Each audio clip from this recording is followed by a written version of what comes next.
Buenas tardes, bienvenidos a una nueva emisión de Doctor Responde. Hoy vamos a hablar acerca del Alzheimer, qué pasa cuando tenemos Alzheimer en casa, cómo podemos abordarlo. Para desarrollar este tema nos acompaña el doctor Luis Fernando Collazos, él es especialista en psiquiatría y psicogeriatra. Vamos a hablar, doctor, acerca de lo que sucede cuando aparece esta enfermedad en familia. Hola, buenas tardes, muchas gracias a todos por esta invitación. Sí, primero hablemos acerca del tema. ¿Qué es la enfermedad de Alzheimer? La enfermedad de Alzheimer es la principal causa de demencia en el mundo. Se preguntarán todos entonces, ¿qué es una demencia? Son esos problemas de memoria que empezamos a ver a determinada edad, principalmente por encima de los 60 años. Y entonces ahí viene un gran mito, ¿cómo así? ¿No es normal empezar a perder la memoria luego de los 60 años? Pues no, déjeme decirle que si están notando que ustedes o algún familiar está teniendo algún problema de memoria por encima de los 60 años, hay que estudiarlo. Entonces, siendo la principal causa de la demencia, la enfermedad de Alzheimer es una enfermedad que hay que entrar a estudiar para darle un correcto diagnóstico y tratamiento. Porque si bien es cierto, no se puede llegar todavía a prevenir o no hay un tratamiento efectivo, se puede mucho por hacer. Doctor, o sea, habla de los 60 años. ¿Antes no se presentan casos?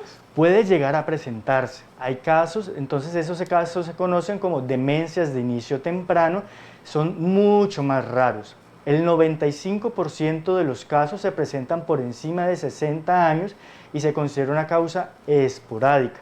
El otro 5% se presenta por debajo de 60 años y solo de ese 5%, el 1 se podría llegar a corresponder a una causa genética. Por ende, la principal causa es esporádico. Esporádico, pero todos estamos como propensos a padecer Alzheimer. No necesariamente, no todos. Existen unos factores de riesgo que tenemos que empezar a tener en cuenta desde jóvenes, desde ya, desde mi edad, desde los 12, 10 años. Hay factores de riesgo que se pueden entrar a modificar, como la baja escolaridad, el consumo de licor, el consumo de tabaco, los accidentes automovilísticos y traumas craneoencefálicos en nuestra ciudad por lo menos. Tanto vehículo en moto que transita en la ciudad, la invitación a utilizar siempre el casco, porque entonces las caídas y los traumas craneoencefálicos a repetición dan riesgo de desarrollar estas enfermedades a largo plazo.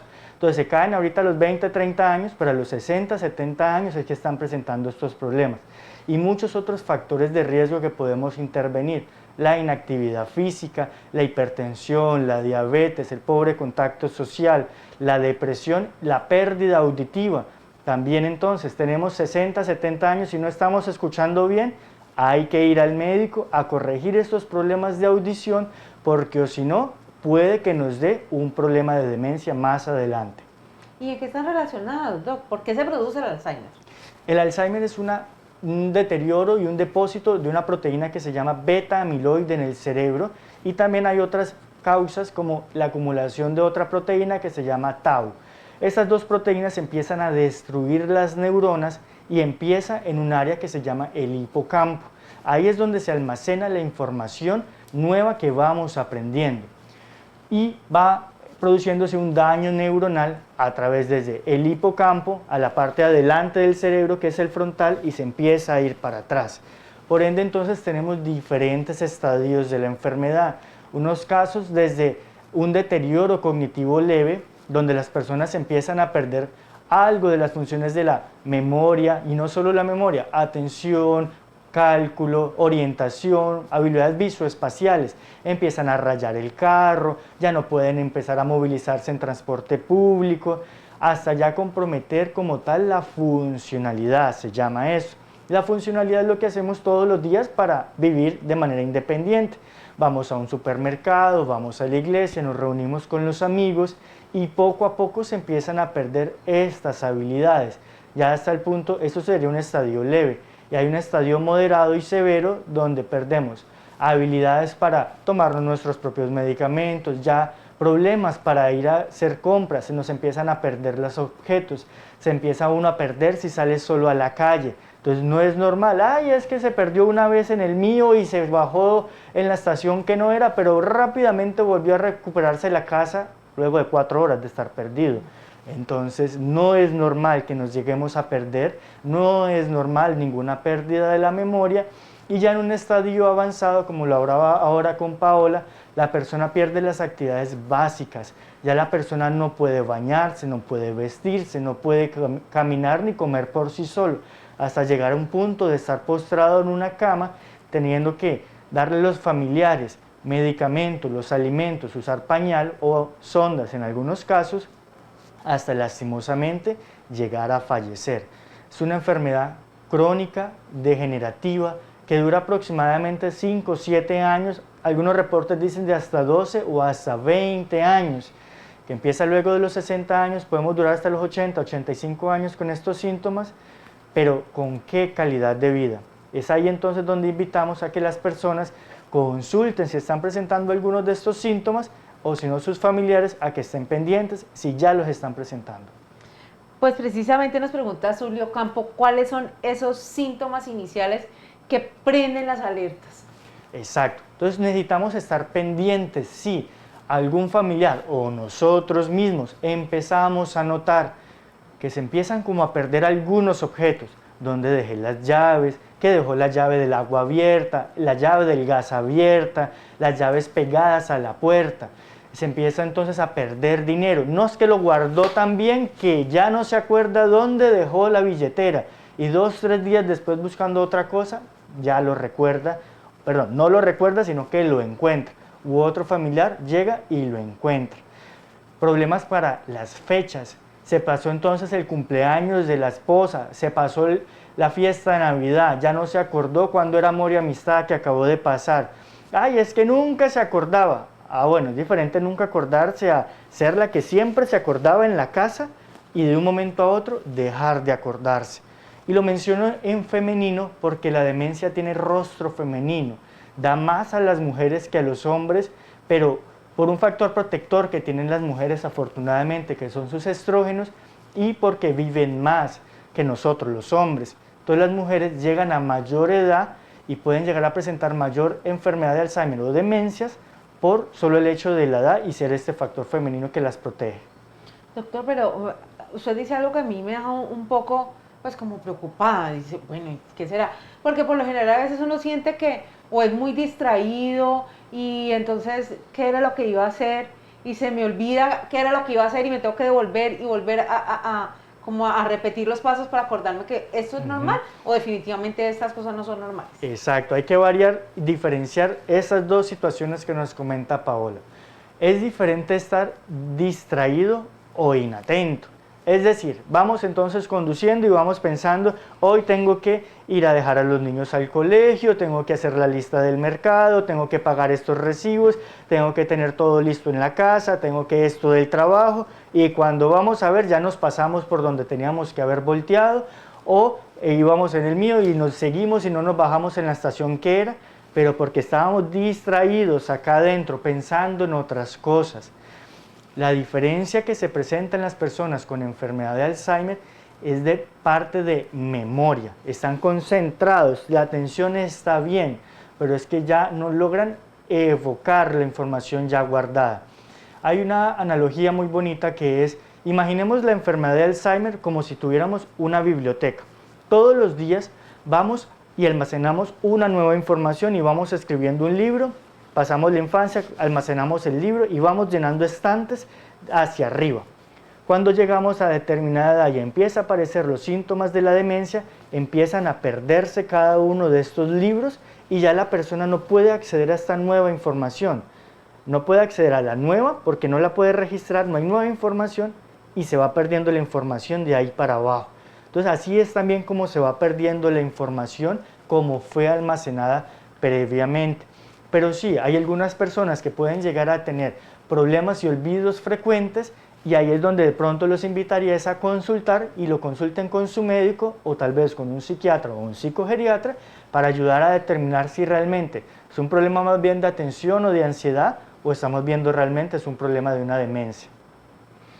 Bueno, nos pregunta Juan Marín, dice que tiene el caso de una amiga de 52 años que después de que cuidó a su mamá durante 3 años presentó Alzheimer. ¿Por qué puede producirse esta situación? Factor de riesgo ahí entonces a tener en cuenta la edad, y nos menciona de pronto un familiar ya comprometido. Ahorita les decía de que hay unas causas genéticas, no son las más comunes, pero sí tenemos que estar revisando entonces nuestros árboles genealógicos e ir a preguntar a mamá y papá, o si tenemos información de tíos y abuelos, si alguien en nuestra familia ya tenía antecedentes, si ya hay por lo menos 3 generaciones afectadas, es decir, abuelos, papás y ahora soy yo el que está teniendo algún síntoma demencial, es un gran factor de riesgo a considerar algo genético o familiar. De este caso puntual que nos comentan, la edad de presentación de 52 años es algo muy temprano. Sin embargo, al ser cuidadora de otro familiar que ya tal vez padeció, no sabemos si padeció también de pronto de Alzheimer o demencia, habría que ver otras causas asociadas. Y allí hay que tener en cuenta algo que se llama el síndrome de sobrecarga de cuidador. Una persona que cuida a alguien que ya requiere todo este acompañamiento de actividades básicas, bañarlo, vestirlo, moverlo de una silla a otra, se empieza a sobrecargar, empieza a tener problemas de ansiedad, problemas de tristeza, problemas de sueño, empieza a descuidar su propia salud, empiezan a descompensarse sus propias enfermedades y puede resultar más enferma la persona que está ofreciendo el servicio de cuidador que la persona que está cuidando. Por eso la invitación es entonces también es a consultar a estas otras personas que están cuidando tal vez a mamá y papá, que tienen algún síntoma de demencia y que están a punto de tirar la toalla. Es ahí donde los equipos de salud mental los podemos ayudar. Precisamente Nena Pita nos pregunta cómo se maneja ese síndrome del cuidador quemado. El síndrome del cuidador cuidado, lo primero es intentar consultar, porque si no consultamos vamos a seguir sobrecargándonos y enfermándonos, y necesitamos ver qué es lo que lo está produciendo, cómo podemos entonces, si somos un único cuidador, cuidando a otra persona 24/7, estamos dejando a un lado nuestra propia vida por ayudar a la persona que estamos cuidando. Lo primero que necesitamos hacer es intentar tocar las puertas de otros familiares si los hay, para que vengan a ayudarnos a casa, para que entonces empecemos a repartir poco a poco esta carga del cuidado de esta persona que estamos cuidando, para entonces nosotros poco a poco empezar a dormir un poco mejor. Yo le digo a mis pacientes, tratemos de sacar tan siquiera 15-20 minutos para usted cuidador. Salga y dése una vuelta, vaya, cómase un helado, despréndase y despreocúpese de todo el cuidado que tiene y las responsabilidades por esos minuticos. Desen esos espacios para ustedes, para que puedan soltar, respirar y nuevamente regresar a casa y poder entonces seguir cuidando a la persona que estamos cuidando. Pero sí, no nos tomamos los medicamentos de la presión, tenemos una cirugía pendiente que hemos retrasado por estar cuidando a nuestro familiar, la diabetes está descontrolada de nosotros como cuidador y nos sentimos muy enfermos, primero necesitamos cuidarnos a nosotros mismos para ir a cuidar a los demás. Nos pregunta Andreita Tulande, ¿cuáles son esas etapas que se dan durante el Alzheimer y cómo es ese el manejo en el entorno familiar? La enfermedad de Alzheimer entonces, justo lo decía hoy en otra charla, se puede llegar a diagnosticar en los países de altos ingresos económicos desde los 50, 60 años sin que aún haya ninguna manifestación. Sería la idea que en algún punto en Colombia pudiéramos llegar a ese punto. Sin embargo, hay diferentes estadios que como médicos sí podemos empezar a diagnosticar, lo mencionaba ahorita. Hay un estadio que se llama un estadio prodrómico o deterioro cognitivo leve, donde hay algunos síntomas, pero la persona sigue funcionando. Una vez una abogada me decía, doctor, tenía 56 años, doctor, es que voy al trabajo y lo que antes hacía en 10 minutos, me estoy demorando 6 horas en sacarlo, ¿por qué ya no estoy rindiendo como antes? De un deterioro cognitivo leve. Luego avanza a un estadio ya de demencia leve, luego un estadio moderado y un estadio severo. Dependiendo de cada uno de los estadios, así uno puede brindar diferentes alternativas en el acompañamiento y más a las familias. Necesitamos que las familias estén involucradas, porque no solo es el enfermo el que tenemos que cuidar, necesitamos también cuidar al cuidador. Necesitamos que la persona y la familia alrededor esté preparada para lo que se viene y que se hable en cada estadio qué es lo que se puede llegar a esperar de la enfermedad. Porque afortunadamente uno puede llegar a predecir más o menos, y no en todos los casos, pero sí se puede llegar a predecir qué se viene, qué se puede llegar a perder a continuación. Y educando a las familias, la familia va a estar preparada y va a ayudar a disminuir esta carga también. Nos pregunta María Fernanda Chate Prado a través de Facebook. Ella dice, tengo a mi papá con esta enfermedad. En las noches se pierde y no reconoce su casa, su entorno. Ve personas que no están. ¿Cómo manejarlo? Presenta además dificultad para dormir. No se queda dormido fácilmente. En los estadios moderados a severos de la enfermedad pueden empezar a aparecer problemas de sueño. La persona entonces no duerme bien. Primer síntoma comentado. Segundo, desorientación. Así como mencionaba ahorita que las personas se pueden llegar a perder utilizando un transporte público, en un estadio más avanzado se puede perder dentro de la casa.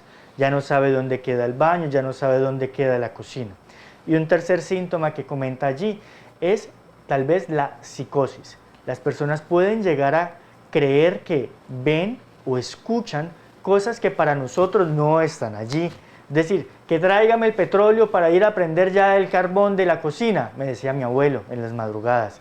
O miren los niños que están allá jugando, que callen esos perros que están ladrando en la madrugada. Ahí la invitación sería tal vez consultar con el médico para que, si aún no está recibiendo un tratamiento, iniciemos, o para ajustar la medicación, porque lo primero es que necesitamos que duerma bien. Y ya luego hay otras técnicas que uno puede llegar a hacer, como la reorientación a la realidad, se llama. Es decir, papá, estamos en la casa, tratar de escucharlo empáticamente, tratar de bajarle la ansiedad. Nunca ir a pelear contra una idea delirante o psicótica, que escucha, que ve, que lo van a perseguir, que lo quieren matar. Nunca tratar de controvertir estas ideas, sino más bien escucharlo, ayudarlo, calmarlo y brindarle esa confianza de que está seguro y no le va a pasar nada. Jorge Humberto Rojas dice, ¿cuánto se demora en obrar la medicación para el Alzheimer? Habría que ver qué medicamento. Si estamos hablando de medicamentos para el sueño, medicamentos para dormir, si se formula a los 2-3 días ya tiene que estar haciéndose el efecto. Medicamentos para la ansiedad, se pueden llegar a demorar 2 a 4 semanas en empezar a ver el efecto. Medicamentos para la psicosis, para resolver los cuadros, se pueden llegar a demorar 4 a 6 semanas. Hay muchos espectros de síntomas que uno puede tratar y dependiendo del medicamento que se envíe es para tener en cuenta el tiempo de respuesta. Ya puntualmente para los medicamentos para los síntomas de la enfermedad de Alzheimer o de las demencias, que son los llamados antidemenciales, lastimosamente solo tenemos 4: ribastigmina, galantamina, donepezilo y memantina. Hay uno que es el más conocido, que es los parches de ribastigmina. Estos medicamentos hay que aclarar que frenan el curso de la enfermedad, retrasan que la enfermedad progrese. Muchas veces no va a revertir el daño ya establecido, ni va a curar la enfermedad.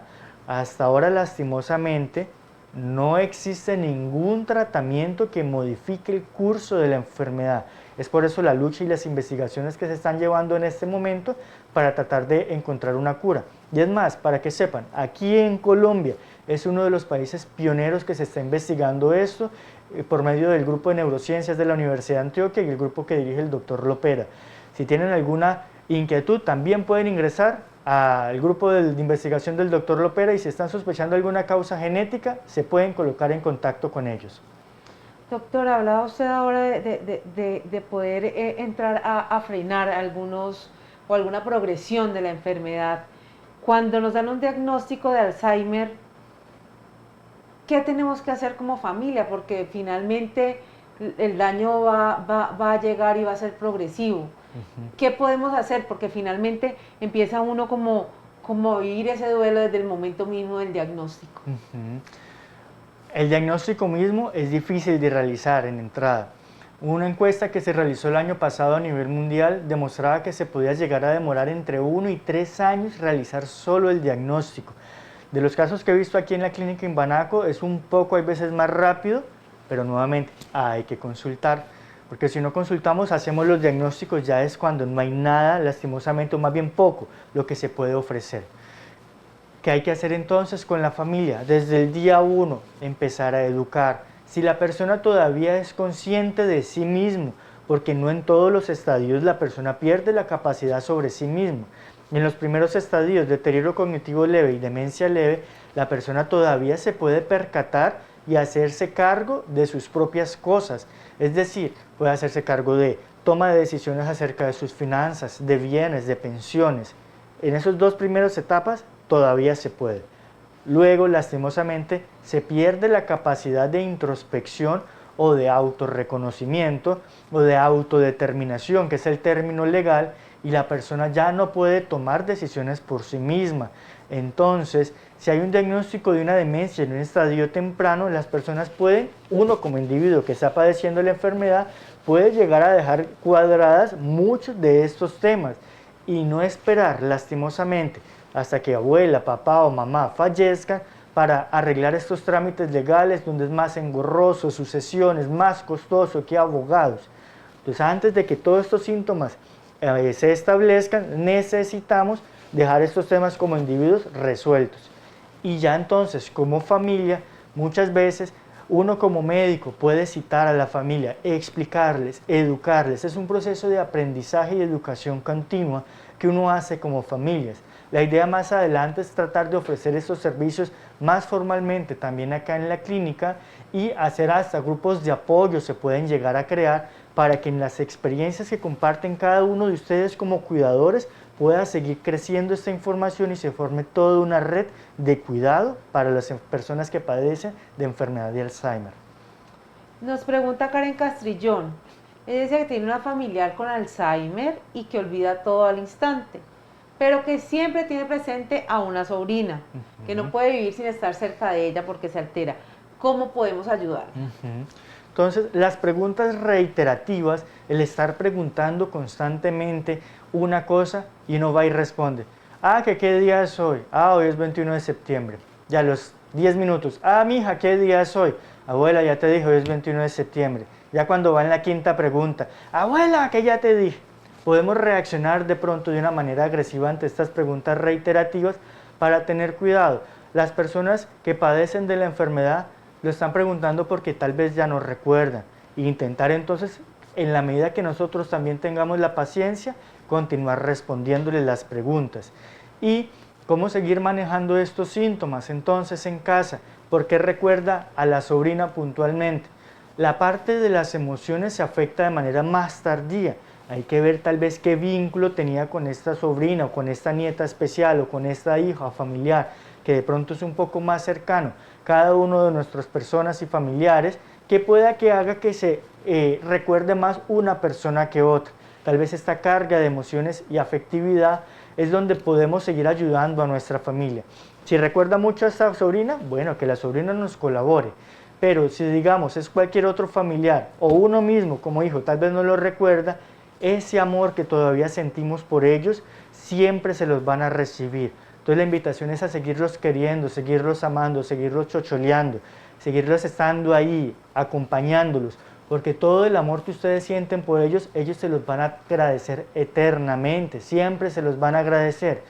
Puede que en un estadio moderado o avanzado ya no se lo puedan expresar, pero una sonrisa, una agarrada de mano, una pestañada, un gesto puede significar ese agradecimiento de nuestros adultos mayores para con nosotros como cuidadores y es así como se los van a agradecer. Por eso la invitación es a seguirlos queriendo mucho a pesar que de pronto ya en un estadio final puede que ya no nos recuerden. Nos pregunta Alejandra Hernández, ¿hay exámenes especiales que puedan predecir de alguna manera o avisarnos de alguna manera que vamos a padecer Alzheimer? En este momento disponibles en Colombia, no. Podemos llegar a hacer diagnósticos ya cuando haya establecido unos síntomas. Es decir, empezamos a tener problemas de memoria, listo, desde ese día 1 se pueden enviar exámenes y estudios para intentar hacer el diagnóstico o no. Eso es un diagnóstico oportuno, pero la pregunta que nos hacen es más enfocada al diagnóstico precoz, se llama. Hay métodos en los países de altos ingresos económicos, tal vez como Estados Unidos y Europa, donde se pueden llegar a tomar estudios muy especializados, se llaman un PET amiloide o un PET tau, donde se puede llegar a demostrar la presencia por medio de neuroimágenes funcionales de estas dos patologías que mencionaba ahora, de estas dos proteínas alteradas, PET y tau.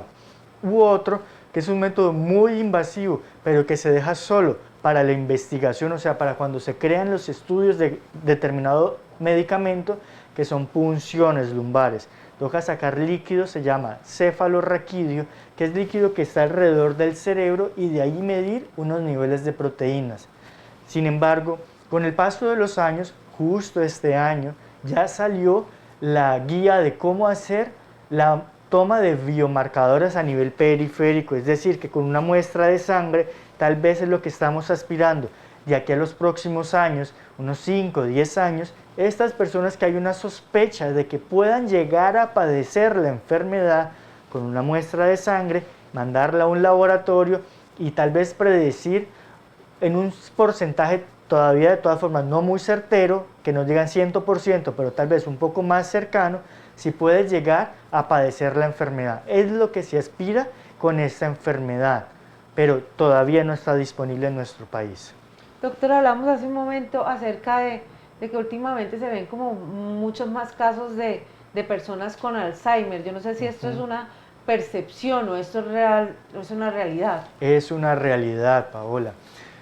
Se estimaba que para el 2018 habían alrededor de 50 millones de personas con demencia en el mundo. En el informe mundial de la Asociación Internacional de Alzheimer, que salió en el 2018, nos dicen que cada 3 segundos hay un nuevo diagnóstico de demencia en el mundo. Cada 3 segundos una nueva persona desarrolla demencia. Eso era en el 2018, 50 millones de personas. Se estima que para el 2030 van a ser más de 150 millones de personas en el mundo. Es decir, que esta cifra se va a triplicar. ¿Por qué va a pasar esto? Se está presentando un fenómeno de cambio de nuestra población. Si ustedes se pueden empezar a percatar, cada vez más estamos viendo gente más mayor. Nosotros mismos cada día estamos envejeciendo más. Cada vez va a haber personas adultas mayores que vamos a estar más enfermos y que cada vez van a haber más medicamentos que nos van a ayudar a llegar a que tengamos más edad, que seamos más viejos. Por ende, va a haber mayor número de personas, vamos a estar más enfermos y tenemos mayor riesgo de padecer la enfermedad de Alzheimer. Y eso también se está viendo porque hay una disminución, se está girando la pirámide poblacional. Antes era una pirámide, porque habían más niños, adolescentes, adultos maduros, adultos viejos. Ahorita, ¿qué está pasando? Es más un cilindro, es casi la misma proporción entre niños y viejos. ¿Y qué se espera para el futuro? Que se invierta la pirámide. Ya va a ser menor cantidad de niños, cada vez hay menos personas que quieren tener niños y cada vez vamos a llegar a más viejos. Por ende, por eso va a aumentar. No es una pregunta, es algo que hay que afirmar. Vamos a ser más adultos mayores y vamos a enfermarnos más y vamos a tener mayor riesgo de padecer estas demencias. Sin embargo, eso no hay que escucharlo como algo desalentador. Necesitamos poder crear estas políticas públicas para prevenir de que esta enfermedad aparezca. Países como Canadá han logrado disminuir la incidencia, es decir, los nuevos casos de demencias, porque han intervenido correctamente desde la salud pública, desde la dirección del gobierno con salud, con población, una articulación perfecta, manejo de hipertensión y diabetes. Colombia nos estamos quedando en el paso de un adecuado diagnóstico, un adecuado tratamiento, pero no hay un adecuado seguimiento, lastimosamente, porque no podemos cambiar esos estilos de vida que nos hacen enfermar más. Entonces, ¿qué es el chicharroncito con la bandeja paisa? ¿Qué es que solo son 3 cucharaditas más de arroz o si no, no quedó lleno? Entonces, la hipertensión y la diabetes no la estamos controlando adecuadamente. Llevamos estilos de vida sedentarios, no estamos haciendo ejercicio. Salimos de trabajar el viernes y nos vamos a tomar unas cuantas cervecitas porque nos lo merecemos. Consumo de alcohol. Y entonces por ahí derecho alguien está fumando alrededor y las personas que fuman le dieron ganas de fumar, tabaco también ahí involucrado. Entonces mire cómo estos factores de riesgo que estamos tomando ahorita a los 30, 40, 50 años se van a ver reflejados a los 60, 70 años. Por eso la invitación es que intentemos llevar esos estilos de vida saludable para prevenir dolores de cabeza más adelante. Excelente, doctor. Nos pregunta Claudia Patricia Hamann si existe algún tipo de test casero que pueda realizar como para poder prevenir o poder decir, bueno, es hora de ir al médico o puedo tener una predisposición. Digamos que por ahora no hay ningún test de tamizaje casero.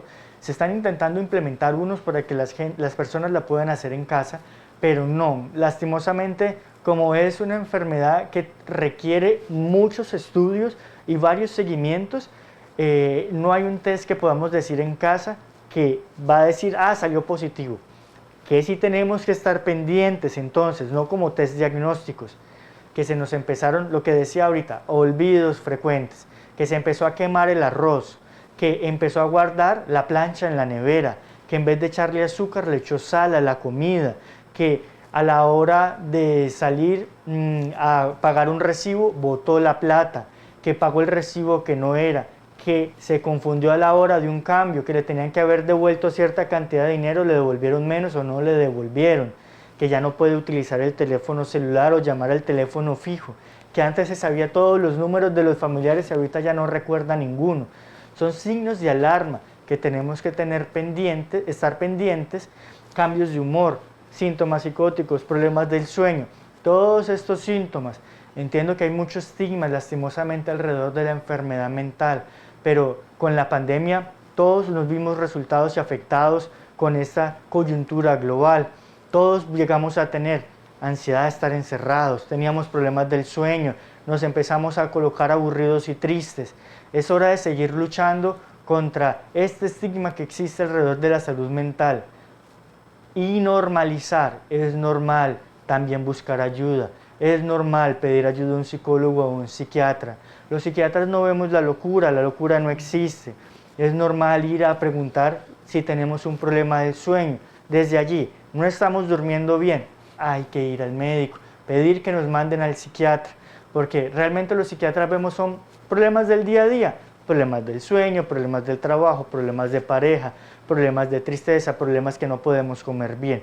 Esa es la gran mayoría de casos que vemos en el día a día, de lo que nos pasa a nosotros. Por eso la invitación es intentar consultar. Bueno, Doc, hoy se está conmemorando el Día Mundial del Alzheimer. ¿Qué decirle para que vayamos cerrando la transmisión a esas familias que tienen un paciente con Alzheimer en casa? La invitación es a decirles de que no están solos. Podemos ayudarlos de muchas maneras.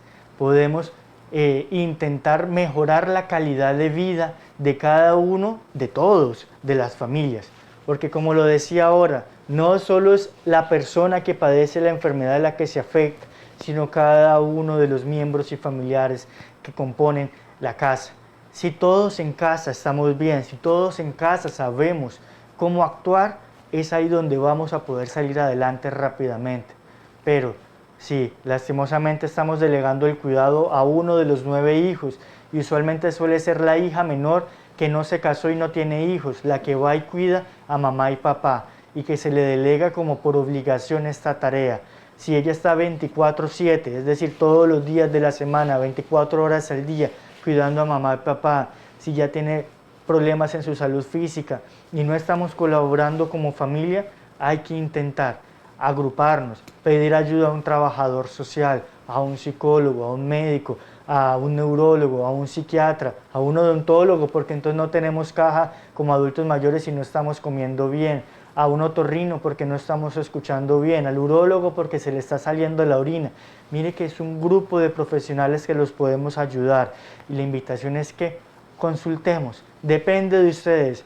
Llamar, nada más. Sé que es difícil con las EPS, que eso tan lejos, que la cita está muy demorada, que la autorización está lejos, pero afortunadamente podemos llegar a tener este recurso. Intentemos entonces consultar para que los podamos ayudar. Mucho amor además, doctor. Mucho amor. Mucho amor para nuestros pacientes con Alzheimer en casa. Él es el doctor Luis Fernando Collazos, especialista en psiquiatría y psicogeriatra. Doctor, muchas gracias por acompañarnos. Muchas gracias a usted también, Paola, y a la Clínica Imbanaco por crear este espacio para que ustedes puedan comunicarse con nosotros y podamos resolver sus preguntas.